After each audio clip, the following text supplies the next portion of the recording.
और उन क्षणों में हम अपने आप को सही रूप में जानें और जानने के ज़िंदगी का कुछ मकसद है, और वो मकसद है प्रभु से जुड़ना, वो मकसद है 84 लाख जियाजुन से छुटकारा पाना, वो मकसद है कि हम इसी ज़िंदगी में प्रभु से एक में खो जाएं। संत दर्शन सिंह जी महाराज ने फरमाया कि मिलेगा रूह को परवाज़ दे के देख जरा, करीब है उसे आवाज़ दे के देख जरा। बहुत से लोग तो सोचते हैं प्रभु को हम कैसे पाएंगे, ये तो खाली संत महापुरुष, ये जो ऋषि मुनि हैं जो पहाड़ों पे जाके ही प्रभु को याद कर वही पा, हम तो घर गृहस्थी में रहने वाले हैं, हम पिता परमेश्वर को कैसे पाएंगे, हमारे को तो काम ही बहुत हैं, बच्चों का भी ख्याल करना है, घर का भी ख्याल करना है, काम काज भी करना है, रिस्पॉन्सिबिलिटीज़ हैं, सबको सपोर्ट करना है, तो हम पिता परमेश्वर कैसे पाएंगे। तो संत दर्शन सिंह जी महाराज फरमाया कहते हैं मिलेगा, प्रभु ज़रूर मिलेगा, ये मिलेगा। रूह को हमने उड़ान देनी है, रूह को प्रवास दे के देगा कि अपनी जो आत्मा है उसको उड़ान दो। वो इस समय इस शरीर के पिंजरे में फंसी हुई है कि करीब है उसे आवाज़ दे के देख जरा। पिता परमेश्वर तो हमारे बहुत करीब हैं, वो हमारे अंग संग हैं, हमारे भीतर बैठे हुए हैं, वो कहीं आसमान में नहीं, हम सबके भीतर हैं, लेकिन हमने उनकी तरफ देखना है, उनको पुकारना है, उनको पूरे दिल से पुकारना है, एक एक पैशन से, एक जोश से पुकारना है, एक लगन से पुकारना है, तभी हम पिता परमेश्वर को पा सकेंगे। और हम में से हर एक प्रभु को पा सकता है, ये बार बार बार महाप्रभु हमें समझाना है। ये नहीं कि प्रभु सिर्फ एक कैटेगरी के लोगों के लिए हैं, कि खाली पढ़े लिखों के लिए हैं या अमीरों के लिए हैं या एक फेथ के लोगों के लिए हैं। पिता परमेश्वर हम सब के लिए हैं, हम सब उन्हीं की संतान हैं, और ये हमारा बर्थ रेट है उनको जानना, उनको पहचानना। और मानव चोले में आने का मकसद ही यही है कि हम अपने आप को सही रूप में जान सकें और आत्मा का मिलाप परमात्मा में करवा सकें। तो हमें यहाँ पर संत रविदास जी महाराज आगे और फरमा रहे हैं कि हम और क्या करते हैं अपने साथ। फरमा रहे हैं मन बच कर्म रस कसे लुभाना। वो फरमा रहे हैं कि हम जो इंद्रियों के भोग हैं उनमें पड़ जाते हैं। मन ही मन हमें क्या आता है, विचार। विचार किस किस्म के आते हैं, जिस किस्म के काम में हम लगे होते हैं। अगर आप घर में आप बच्चों का ख्याल कर रहे हो तो आपको आएगा कि वो बच्चे ने स्कूल से आना है, अब इसको इस क्लास में लेके जाना है, अब इसको यहाँ पे लेके जाना है। अगर आप बिज़नेस कर रहे हो तो लगेगा वो मैंने काम को बढ़ाना कैसे है। और अगर घर में कोई ना कोई तकलीफ़ आती है, लगेगा डॉक्टर के साथ अपॉइंटमेंट है, टैक्स का टाइम आ रहा है तो अकाउंटेंट के साथ अपॉइंटमेंट है, और क्या हो गया उसके बारे में ख्याल है, क्या हो रहा है उसके बारे में, क्या होगा उसके बारे में इंसान फिक्र करता है। ओहो कल मुझे रोटी ठीक से मिलेगी कि नहीं मिलेगी, मेरी उम्र बढ़ रही है, मेरे बच्चे मेरा ख्याल करेंगे कि नहीं करेंगे, या हर एक किस्म के ख्याल इंसान को आते रहते हैं। वो ख्याल किसके हैं, दुनिया के। प्रभु का ख्याल किसको आता है। प्रभु को इंसान तब याद करता है जब मुसीबत में होता है, जब उसको सब कुछ करने के बावजूद उसका काम नहीं होता, तब वो प्रभु को याद करता है। ज़्यादातर बच्चे प्रभु को कब याद करते हैं, उनके एग्ज़ाम्स होते हैं।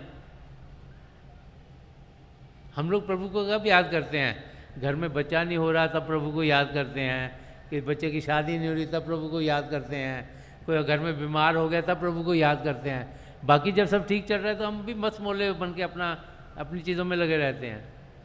तो यहाँ पर हमें संत रविदास जी महाराज समझा रहे हैं कि जो हमारे विचार हैं वो इस दुनिया के बारे में, जो वचन है जो बोलते हैं वो भी विचारों पर निर्भर होता है।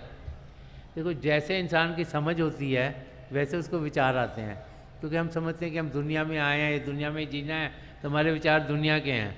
और जैसे विचार होंगे वैसे बोलोगे, जैसे बोलोगे वैसे कार्य होंगे। तो हमारी समझ से ही हो, यही प्रभु से प्रार्थना करनी चाहिए कि हम जाने की ज़िंदगी का मकसद क्या है। अगर हमारे को समझ ही नहीं आया कि धरती पर हम करने क्या आए हैं, तो इंसान पैदा होगा, बड़ा होगा, उसकी शादी होगी, बाल बच्चे होंगे, उनका ख्याल करेगा, चल बसेगा। लेकिन जिसको समझ में आ गया कि ज़िंदगी का मकसद अपने आप को सही रूप में जानना है, पिता परमेश्वर ने मौका दिया है कि हम अपनी आत्मा का अनुभव करें। वो आत्मा जो परमात्मा का अंश है, वो आत्मा जो प्रभु से एक में हो सकती है, वो आत्मा जो अनंत की अवस्था में रहती है। ये तो मन माया के पर्दे पड़े हैं कि हम काम, क्रोध, लोभ, मोह, अहंकार से घिर गए हैं। ये भी सब हमारे मन के करिए हमारी ज़िंदगी में होता है। तो हम उस स्टेट पर पहुँचे जबकि हम अपने आप को सही रूप में जान पाएँ, उसे सेल्फ रियलाइजेशन कहा जाता है। और फिर आत्मा का मिलाप परमात्मा से करें जिसे गॉड रियलाइजेशन कहा जाता है। कि अपने आप को जानना, संत कृपाल सिंह जी महाराज बार बार फरमाते थे, हे इंसान तो अपने आप को जान। मैं बहुत ट्रैवल करता हूँ, मैं दुनिया में अलग अलग जगह पे जाता हूँ, बहुत से जगह पे जहाँ मेरे जाने का मौका मिलता है और लोगों से बातचीत करने का मौका मिलता है। तो चाहे इंसान भारतवर्ष में जी रहा हो, चाहे यूरोप में जी रहा हो, चाहे अमेरिका में जी रहा हो, चाहे अफ्रीका में जी रहा हो, चाहे ओशियाना में, ऑस्ट्रेलिया, न्यूजीलैंड में जी रहा हो, कहीं भी जी रहा हो, अंदर से हम सब एक ही हैं, हालत सबकी एक ही है। भाषाएं अलग अलग बोलते हैं, खाने अलग अलग खाते हैं, हमारे तौर तरीके अलग अलग हैं, लेकिन जैसे हम जीते हैं वो तरीके सबके एक जैसे ही हैं। तो हर एक इंसान की कोशिश हो रही है कि जिसको समझ आ रही है कि हमारी ज़िंदगी क्या होनी चाहिए उस ओर ध्यान देने की कोशिश करता है। लेकिन ये कोई नई चीज़ नहीं है। जब मैं ग्रीस में गया, कई साल हो गए ग्रीस में गया, उसके बाद कई बार ही गया हूँ, तो एक वहाँ जगह है जिसको डेल्फिक ऑरिकल कहा जाता है। तो मुझे वहाँ लेके गए दिखाने के लिए साइट्स कैसी हैं। तो उधर पुराने ज़माने में जैसे जो ग्रीक के बड़े फिलासफर थे, एरिस्टोटल, प्लेटो, वो जो उनके बड़े बड़े थे, उनके फिलासफर थे, वो वहाँ पर आकर जैसे टॉक्स देते थे, लोगों को से बातचीत करते थे, अपना जो उनको ध्यान, जो उनकी समझ थी वो समझाया करते थे। तो वहाँ पर डेल्फिक ऑरिकल के जाने के आगे एक गेट बना है, और गेट पे लिखा है नो द सेल्फ, कि अपने आप को जानो। तो कोई नई चीज़ नहीं, वो हज़ारों साल पहले का बना हुआ है। तो अपने आप को जानना, पिता परमेश्वर को पाना, ये महापुरुष जब भी इस धरती पर हैं बार बार बार हमें समझाते चले हैं। ये तो हम हैं कि उनके समझाने के बावजूद भी दुनिया के कामों में फिर फंस जाते हैं, क्योंकि हमें लगता है वो बहुत ज़रूरी हैं। तो ज़रूरी क्या है ये समझ में आना इंसान के लिए इम्पोर्टेंट है। अब जब महापुरुषों की ओर ध्यान देते हैं तो बार बार वो समझाया करते थे, जो सुबह का समय है जिसे अमृत वेला कहा गया है, ब्रह्म मुहूर्त कहा गया है, 3 से 6 बजे, उसमें बैठ के अभ्यास करो। अगर आप सोचो कि अलग अलग धर्मों वाले लोग क्यों कहते हैं एक ही समय पे अभ्यास करो, उस समय फिज़ा में खामोशी होती है। ये तब से कहा गया जब कोई ये बिल्डिंगें नहीं थी, ये सड़कें नहीं थी, ये बड़ी बड़ी मशीनरी नहीं थी, ये 24 घंटे जो मॉल्स खुले हुए हैं और हॉस्पिटल खुले हुए हैं और काम 24 घंटे चल रहे हैं फैक्ट्रीज में, वो नहीं था। लोग गांव में रहते थे, झोपड़ियों में रहते थे। तो 3 से 6 बजे का समय था जब अभी जो पंछी थे, बर्ड थे, वो अभी उठे नहीं होते थे। फिज़ा में सबसे ज़्यादा खामोशी रहती थी और ध्यान टिकाना आसान ना हो जाता है। अगर जहाँ भी शोरगुल होगा वहाँ ध्यान टिकाना बड़ा मुश्किल है। तो जब हम हिस्ट्री की ओर देखते हैं तो बार बार बार वो समय जो सबसे शांत था उस पर ही, चाहे हम ईस्ट के महापुरुषों को देखें, चाहे वेस्ट में महापुरुष हैं उनको देखें, सब यही कहते हैं उस समय आप अभ्यास करो, उस समय प्रभु को मिलने आसान है, वो प्रभु को मिलने का समय है, वो अमृत वेला है, वहाँ पे प्रभु का अमृत बरस रहा है, उसमें उसको हम पिएँ ताकि हमारे भी जो मन माया के पर्दे हैं वो हट जाएँ। आज भी वैसे ही है। अगर उस समय पे मेडिटेट सबसे अच्छा है, लेकिन आजकल क्योंकि फैक्ट्री 24 घंटे चल रही है और अगर आप मेडिकल प्रोफेशन में, हो सकता है आपकी ड्यूटी लगी हो हॉस्पिटल में काम करने की उस वक्त, तो फिर कोई भी समय दिन का जब आप ताज़ा तंदुरुस्त अभ्यास के लिए सही है। आप कोशिश कीजिए कि उसी समय पर रोज़ाना अभ्यास करेंगे तो आपकी तरक्की जल्दी होगी। तो संत रविदास जी महाराज भी हमें समझा रहे हैं कि हमारी हालत क्या है, कि जो ये इंद्रियों का जो रस है जो हमें बाहर की ओर खींचता है उसमें ही हम फंस गए, समझा रहे हैं। और फरमा रहे हैं कि हमारा होता क्या है कि बिनस गया जाए कहीं समाना। वो कह रहे हैं कि जब सब नष्ट हो जाता है तो हमने जाना क्या हमें समझ में नहीं आती। इंसान जो भाग दौड़ कर रहा है, ये मन इंद्रियों के घाट पर जी रहा है, तो कभी ये लेने की कोशिश करती है, कभी वो लेने की कोशिश करता है, पर कोई ना कोई समय आता है जबकि कुछ ना कुछ लाइफ में हो जाता है, जिसे कि इंसान जो उसने पाया होता है उसे खच जाता है, या वो ख़त्म हो जाता है, या नष्ट हो जाता है, तो उस समय उसे समझ नहीं आता कि मैं करूं क्या। तो करना क्या है वो आगे समझा रहे हैं, फरमा रहे हैं कि कह रविदास बाजी जग भाई। वो कह रहे हैं हे इंसान, हे मेरे भाई, तुम समझो कि ये एक गेम है। जैसे कठपुतली का नाच होता है, तो कठपुतलियों को कौन चला रहा है? एक चला रहा है, बाजीगर चला रहा है। कोई ऐसे ठुमक रही है, कोई ऐसे कर रहा है, कोई ऐसे कर रहा है, कोई ऐसे कर रहा है, बट उसको चलाने वाला पीछे, पर्दे के पीछे। कह रहे कि ये भी एक नाच है जिसमें कि हम सब कठपुतलियाँ हैं, हमारी डोर प्रभु के हाथ में है, वही जो चाहते हैं वही हमारी ज़िंदगी में होता है। और जैसे हमारे पुराने कर्म हैं वो हमारी ज़िंदगी में ढलेंगे, तो हमको कई कई चीज़ों में से चलना है, और कितना कितना हमारा इंटरैक्शन किस किस के साथ है वो भी उतना ही होगा। इसीलिए हम ज़िंदगी में देखते हैं कई बार हम जब बच्चे होते हैं हमारी बड़ी दोस्ती होती है जो घर के आस पास रहते हैं उनके साथ। फिर हम स्कूल में जाते हैं तो स्कूल में हमारे दोस्त मित्र और बन जाते हैं।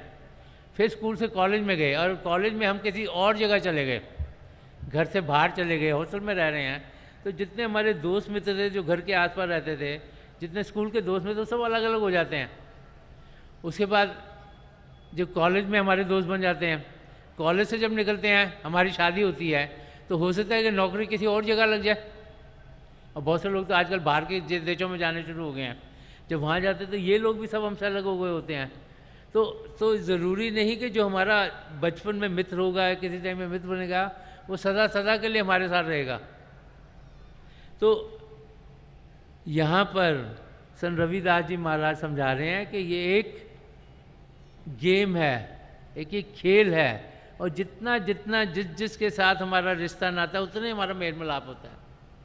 उसको हमने समझना है, और समझना क्या है वो आखिर में बता रहे हैं कि बाजीगर सो मोहे प्रीत बनाई।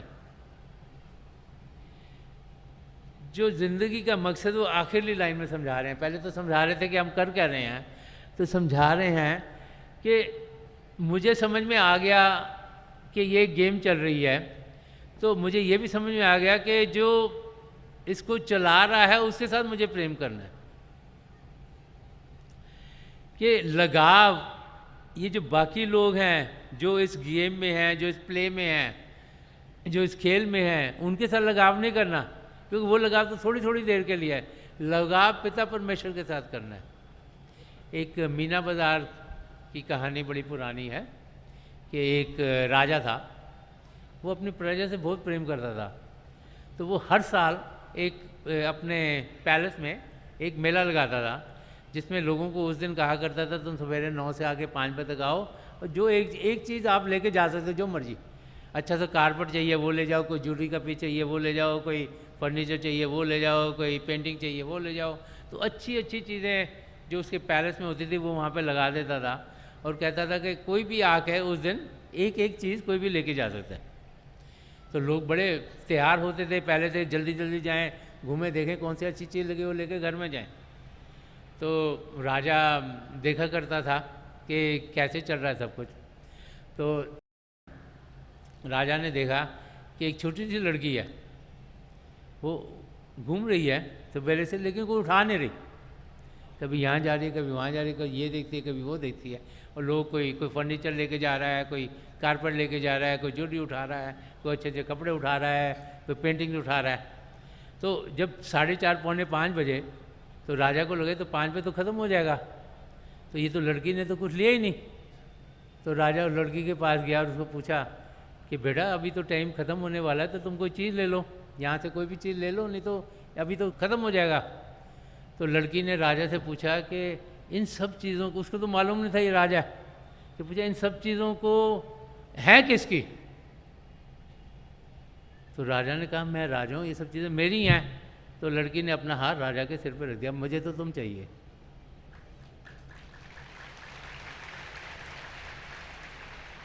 क्योंकि राजा मिल गया तो सब कुछ सब अपने आप ही मिल गया।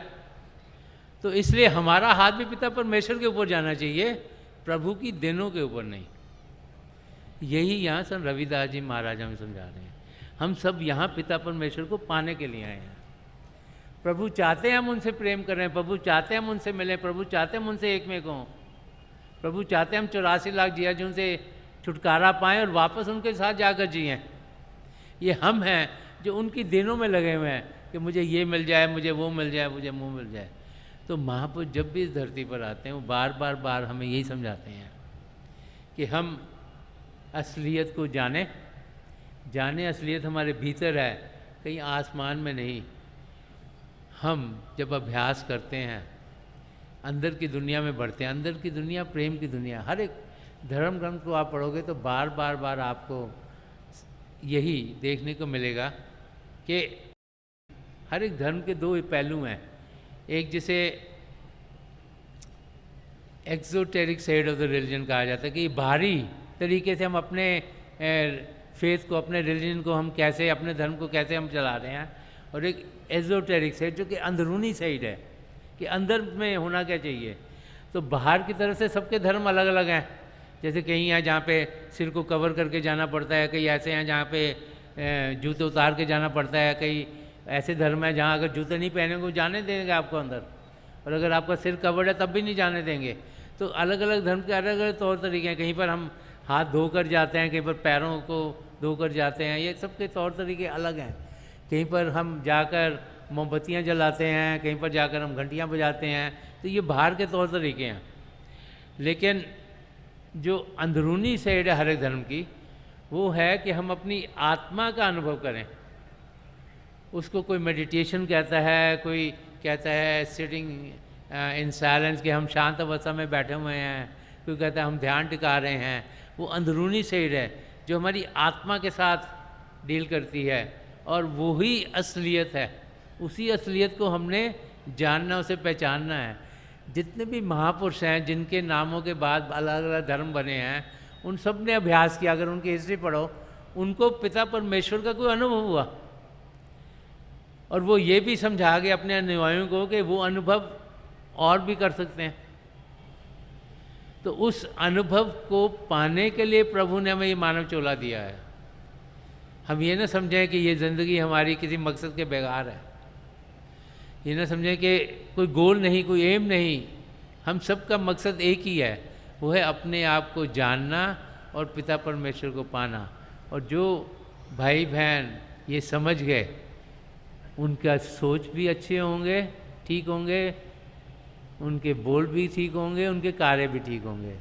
तो ये समझ आना कि ज़िंदगी का मकसद क्या है, वो यहाँ पर हमें संत रविदास जी महाराज समझा रहे हैं कि ज़िंदगी का मकसद है असलियत को जानना। असलियत हम सबके भीतर है, पिता परमेश्वर कहीं दूर नहीं, हम सबके अंदर हैं। हम उनकी ओर ध्यान दें, उनके गुण गाएं। जिस और इंसान ध्यान देता है वैसे ही बन जाता है। जितना ज़्यादा ध्यान प्रभु को देंगे, उतना ही हम देखेंगे कि हमारी ज़िंदगी खुशियों से भरपूर होगी।